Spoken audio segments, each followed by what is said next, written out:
欢迎收看关键时刻，我是张道和。当以色列疯狂的蹂躏伊朗，现在我们才知道，这幕后主谋就是川普，而且现在川普他完全不演。为什么？他出席了 G7 的峰会，没想到他提早来离开了。法国总统马克龙说，他一定是要去处理以色列跟伊朗的这个所谓和谈协议。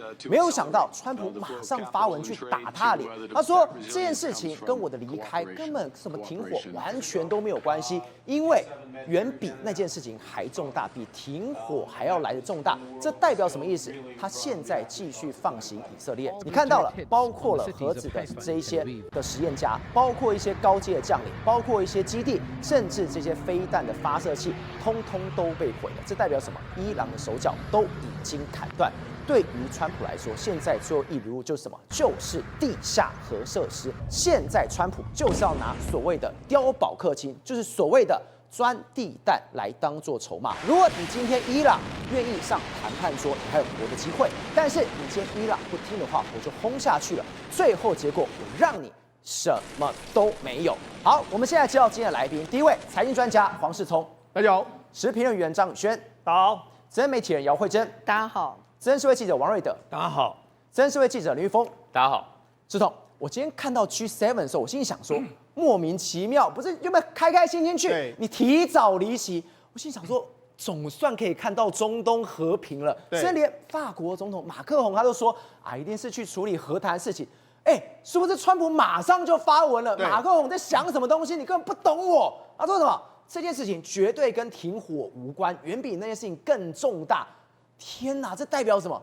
我现在让我的小小的以色列继续打，继续轰，真的要把所谓伊朗给端掉了。没错，我们原本以为这一次的以色列决死之师来说话，是纳坦雅胡在后面操纵。现在跟你讲，不是，事实上真正拍板的人是谁？是川普。川普也没跟你演了，现在那一只老鹰要直接飞出来了。为什么？你看到这几天的时间，原本 G7 会议在这个加拿大举行的时候，大家都说，G7 要谈这个关税，然后搞不好也要谈这个以色列跟伊朗的问题，他们有个共同宣言。就没想到谈到一半的时候，这个川普人就不见了。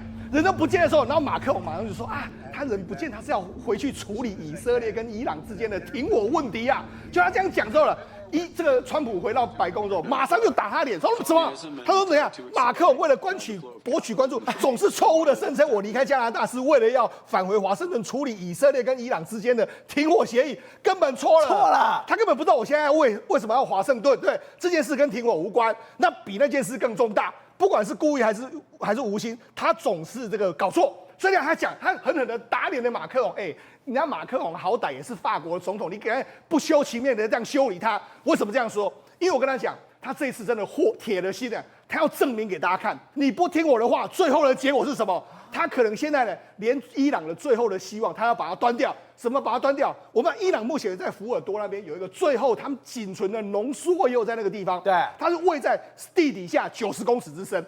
这个全世界呢，只有美国总统能够处理。所以他现在回到美国的战情室呢，就是要处理这个伊朗。我给你最后 final 的 countdown， 给你最后的倒数，你要不要上来？你不上来之后，他命令飞机飞出去之后，你伊朗就没有明天。那目前是这样，美国玩大，那伊朗这个以色列玩小了。以色列就不断在那边狙击，他每天轰炸，然后就开始杀。你看这个之前的这个他们的拉希德是他们的武装的这个部队的这个总副指挥官，也是无人机的计划，把他干掉了。另外一个最新的，他们刚接任的他们的总参谋长接任没多久就被击毙了。这样谁敢接任？对，他打这种心战也太可怕了。对，所以现在是两股力量，以色列给你慢性凌迟，我给你轰啊，你轰我没关系，我也轰你，然后我就开始杀，然后可能要杀这个哈米尼，这样让你很紧张。那美国现在是把你最后的这个钻地弹都拿出来我把你最后的福尔多炸掉的时候，你还有什么条件？所以我跟你讲，目前为止。不过他要处理，现在伊朗是已经在灭国的前兆了，所以这个当然是一定要川普自己来执行。如果真的要灭伊朗的话，也是由老川才行。我们看伊朗在这边，伊朗在这边，我们看了周边美国的这个布局，以色列在这边，对不对？以色列这边，所以美国这边有2艘这个驱逐舰，帮以色列呢，他们在挡这个飞弹。另外在这个红海这边也有2艘这个驱逐舰，他们在挡什么？挡可能来自这个也门胡塞组织的攻击，他们在这个地方帮以色列挡住飞弹。另外一个在伊朗的家门口，没跟你客气，这边是一个航空母舰群在这边，卡尔文森号航空母舰群，还有很多飞弹护卫舰、巡航舰就在这个地方，就看着你波斯湾，看着你这个伊朗，看你想干什么好。那你要一个够不够？不够。现在第二艘来了，原本尼米兹呢，他要在什么？他原本在南海，原本要去岘港，他现在已经转向，转到哪里去？他现在已经往中东来了。中东来，所以中东现在有可能有卡尔文森号航空母舰群，还有一个尼米兹号航空母舰群，2个航母群，一个航母群有60架战斗机，60架，还有非常多的这个咆哮者啦，还有 E2C 等等一大堆，这个可以毁灭一个国家。它通用2个航母群在这个地方，你就伊朗你插翅也难飞。可是现在对伊朗来说，最害怕的一件事是什么？赵好，你知道吗？原本他们在这个东南亚这个地方的安多加西亚这个地方呢，他们有一个这个美国的在西太平洋的在印度洋的一个空军基地。这个空军基地原本是 B2 轰炸机，对，就没想到最近B2 不见了啊，去哪了？ B2 已经没有，现在换成 B52。B2 不见的时候呢，这让伊朗看得更加担心。为什么你知道吗？因为 B2 就是准备要执行这个钻地弹任务的，就是用 B2 轰炸机带着钻地弹，它就可以炸毁你的这个核设施。所以我就跟你讲，现在川普在等的就是等到 B2 轰炸机飞出去的时候呢，伊朗你就再也没有核谈判的任何条件了。所以他现在等着回去美国的战情室，就是等这一刻。好。那我就讲，为什么一定要美国来处理？实际上这一次来说的话，就这个以色列，它当然要毁灭这个伊朗的核设施，主要有2个地方，一个在纳坦兹，另外一个就是在这个地方，这个地方叫做福尔多。对，跟福尔多来说，它实际上是表面上我们看到山脉，实际上它的核设施呢，这个有一个入口，但核设施基本上大部分都在这个地底下。地底下约莫多少？90公尺。90公尺。对，那当初为什么选这个地方？第一个，它在伊朗的深处内部。在内陆，另外一个它这下面都是非常这个坚硬的岩石层，有花岗岩，有各式各样很难钻到地下面的岩层。然后在这下面呢，它有密密麻麻的管线，然后有做什么80度、90度的管线呢，让你炸进去之后，你也很难一口气就炸到这个地方。而且重要的是什么？你知道这一次这个以色列不是轰炸很多纳坦兹都轰炸，这个地方没有被轰炸，为什么？因为伊朗保护最后。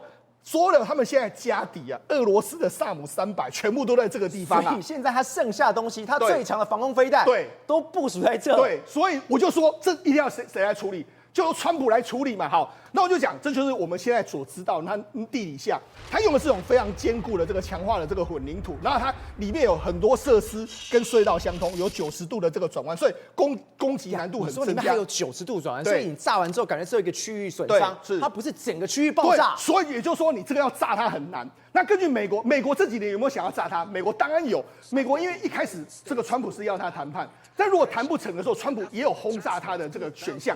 但是要怎么轰炸呢？你看美国这几年，你看他不断演练，你看这个叫做碉堡克星，然后它重有3万吨，你看3万吨这么重，所以它一定要 B2 轰炸机那种重型轰炸机才能够载着它，然后只有 B2 才能够载着它，然后载着它的时候，它就开始在飞到上空之后就往下投弹。正好你看这个图，这个图就是 B2 轰炸机来了之后往下投弹之后，那因为它有重3吨，3吨很重嘛，很重的时候它就因为一开始物理惯性进去之后它会钻弹，然后钻了之后它还会继续用它的动力继续往下之后它会在约莫比较深处的地方爆炸。所以呢，爆炸之后，它就可以爆炸，约莫在爆炸到60公尺左右。但是它跟我们原本以为的飞弹不太一样，下去之后爆炸没有，它是用物理的惯性慢慢钻，对，等到一定之后，在最后爆炸。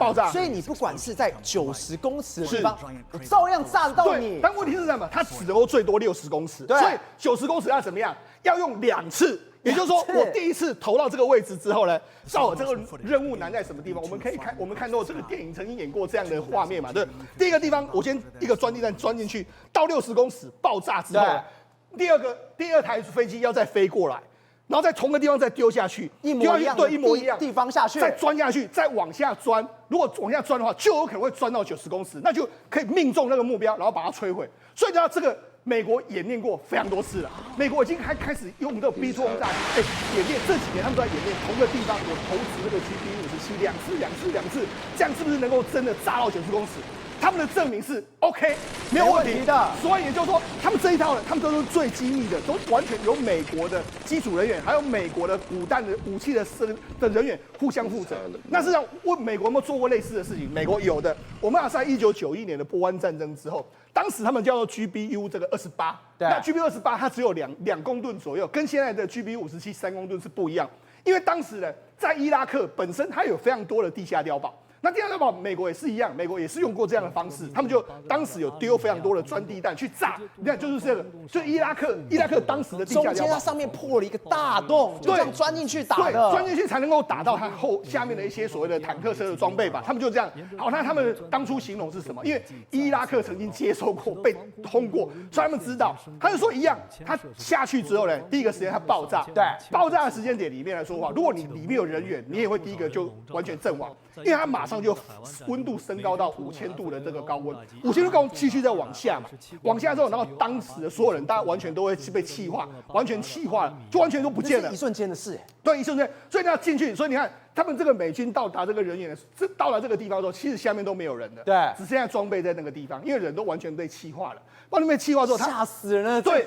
然后然后就要钻进去之后，气化之后，所有人员都完全上升。那你知道 GBU 57比它更厉害，因为 GBU 57的性能约莫是 GBU 28的10倍，所以这已经够吓人了。对，2270公斤丢下去之后，5000度摄氏度直接气化，是。结果这一次可能要丢的是它的10倍。10倍，所以你就知道说，事实上，如果真的川普这一次出去的话，我们有可能在史上第一次看到什么这种灭国神器要出来。昨天的时候不是有伊朗国营电视台吗？这边讲说，我们要跟你呛虾，我们作为回应的话，我们也会给你发动新一轮的空袭。就照了这个女主播话讲完没多久之后，他们本身的建筑就被轰炸了，就炸了，就被炸了。然后那个女主播呢，吓得落荒而逃啊！你就知道她原本讲的慷慨激昂，她马上被炸。我是觉得超可怕，这代表一件事情什么？以色列也在看，对啊，你在讲，我就打。对，他在观察你，他就 watching you。你敢这样子好，我马上就给你打你。实际上过去有一个叫做所谓的抵抗之虎。抵抗之虎什么意思呢？你看，以伊朗为中心，对不对？然后伊拉克，然后包括黎巴嫩民兵啊、加沙走廊啊，还有也门这些对抗以色列，对不对？但这一次来说呢，你看黎巴嫩民兵老早就被消灭了嘛，对不对？然后包括说像这个加沙走廊被消灭了，那这一次他们也同时打击了也门嘛，对。然后现在伊朗也干掉之后，你看现在什么？哪有什么抵抗之虎？现在只有几只波斯猫在那边走。而且我觉得最可怕的是什么？原本伊朗都认为说他的小老弟他会帮忙，是这个美国跟以色列根本有备而来。是，我每年慢慢拔，是，结果只剩你一个了。对啊，所以就变成是伊朗现在根本没有办法跟美国对抗。好，那不只是没有办法跟美国对抗，他现在盟友也跑掉。你知道伊朗后面这是巴基斯坦，对，那巴基斯坦有说他们电视台说，我们也要强力支持这个伊朗啊，我们这个支持伊朗跟以色列的这个抗战啊，就讲完之后说，那我们的下一步的动作就是我们准备要关闭边界，不让支持吗？不让伊朗过来。好，那我就讲，那为什么我是说伊朗对美国来说非常重要？照你知道吗？美国都一直在讲什么？美国都一直在讲有所谓的邪恶轴心的4个国家，就伊朗、俄罗斯、中国跟北韩。好，那伊朗能够扮演什么角色？第一个，伊朗能够把便宜的石油卖给中国，所以中国很多便宜的石油是伊朗来的。再来，伊朗可以支持俄罗斯非常多的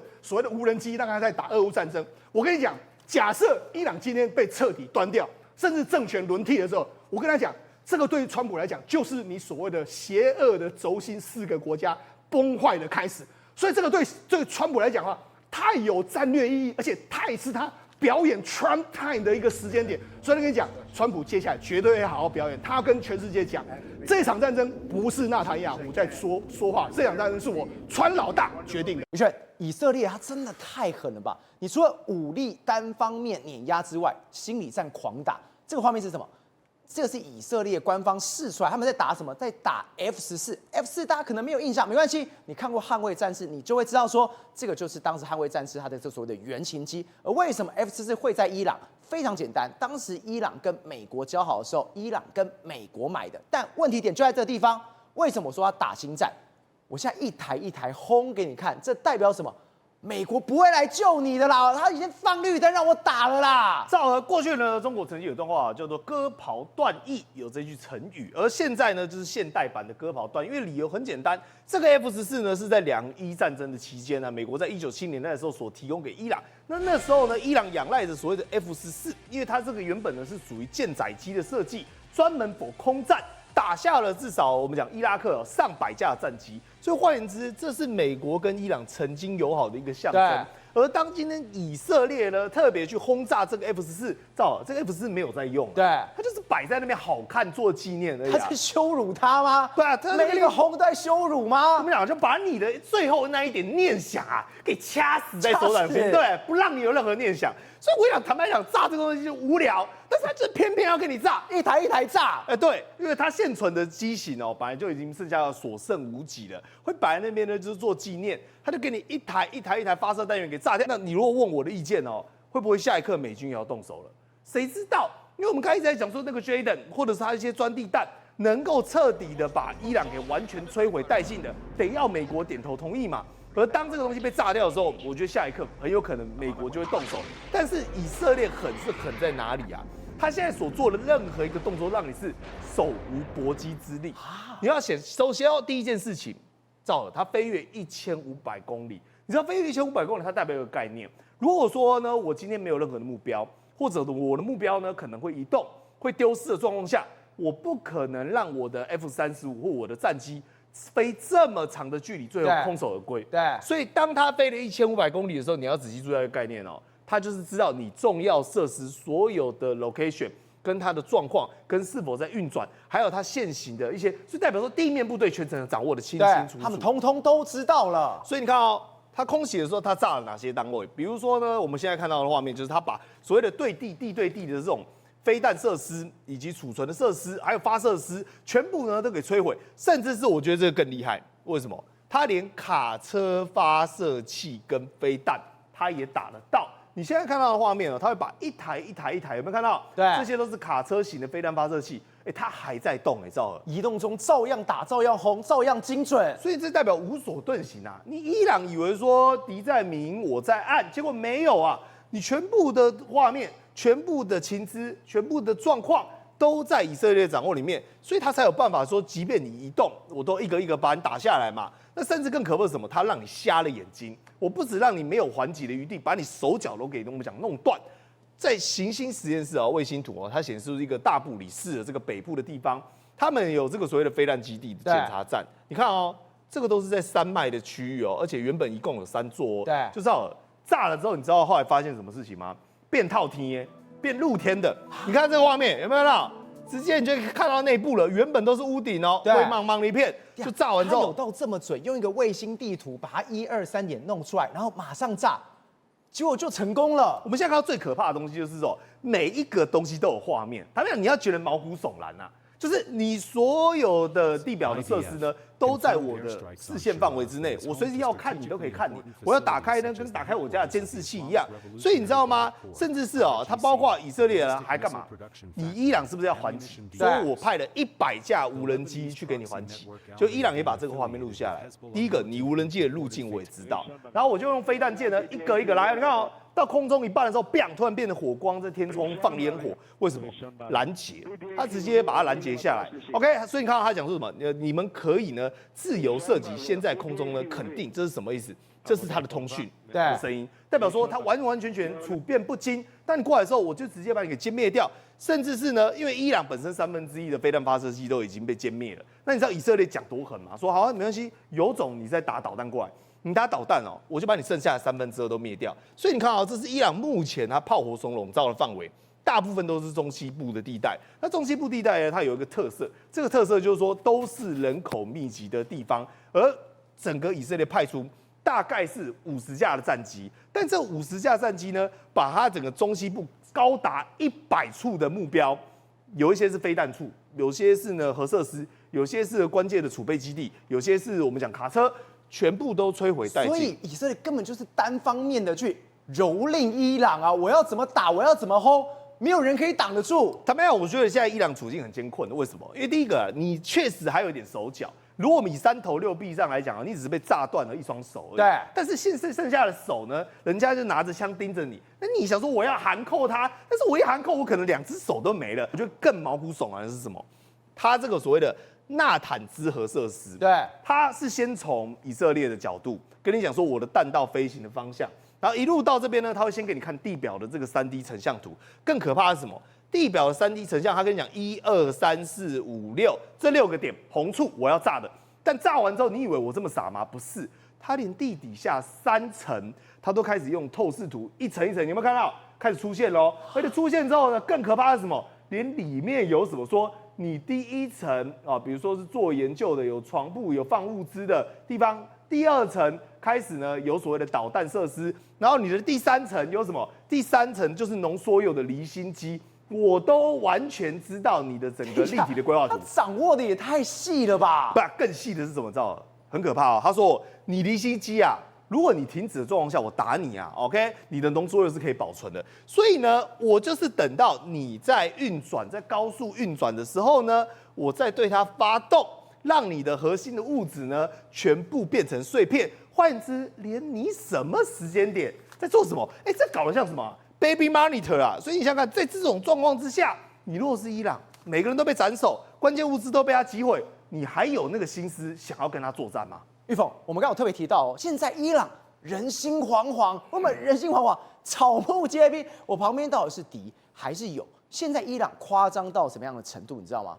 窗帘你拉起来，你有鬼；晚上你戴口罩，你也是鬼。其实以色列来说的话，在这个地方已经忍耐了10几20年了，就是想要动伊朗。可是呢，伊朗有一个核设施，这个核设施呢，美国也忌惮3分，所以呢，一直没有办法。那你想想看，现在开了绿灯，让他们去狙杀了这些核武的专家，还有这些亲卫队的这些高层来讲的话，那你想想看，这个摩萨德杀下去之后呢，现在人人自危啊。现在来说的话，到底抓到内鬼了没？现在没有抓到内鬼，根本也抓不到内鬼，搞不好大家都是内鬼。但是呢，伊朗一定要做 do something 嘛，我一定要告诉你说，我知道谁是内鬼，不然的话大家就不怕他了。所以呢，他到处来找了一些人，然后呢就说你是内鬼，甚至把其中的一些本人给杀了。为什么呢？因为他说你在这个地方核设施被打击了，那你们谁就是内鬼？问题是你到底有没有办法确定这些内鬼的身份？没有办法确定。所以呢，他们现在来一个广泛的一个拖刺网，只要你看起来怪怪的，那你就是内鬼，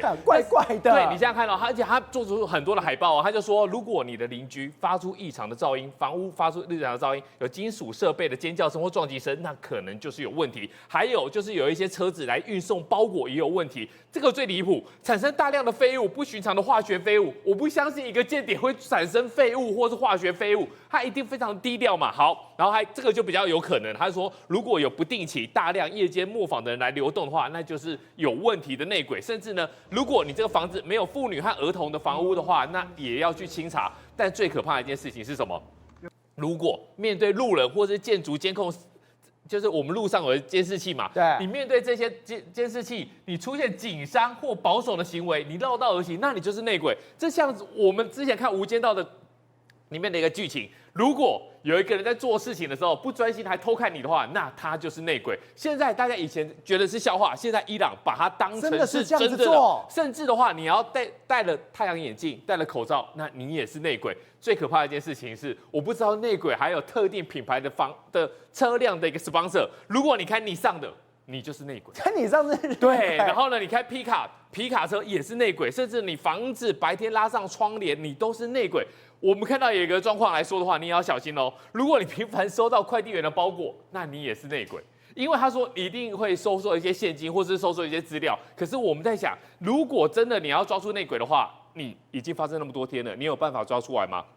你就是没办法，抓不到啊。所以呢，你现在抓的这些人，包括我们刚才讲说，他在这个地方抓的中部城市的部分的这些号称内鬼人，甚至处决的人，其实恐怕都是代罪羔羊。但重点是，今天这个耀起的雄狮已经做了这一部分，那你接下来的话，你这个核设施，福尔多核设施，你要怎么样处理？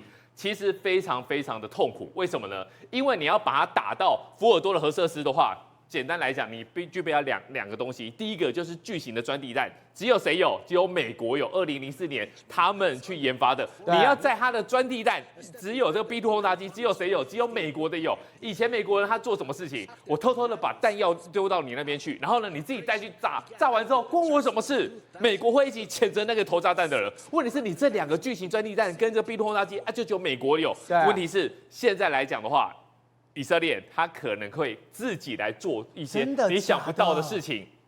这个是以色列驻美国的大使莱特，他就说尘埃落定的时候还给你预告周4晚上、周5你会看到惊人的行动，让你过去的行动。对，过去的 Beeper Operation 看起来显得简单。我们之前在节目上就有讨论过， Beeper Operation 看起来超级厉害的，那是什么 ？BB 器 BB 扣的 BB 扣的呼叫器，你这些军事人员、军方的高层，你只要 BB 的时候会炸掉。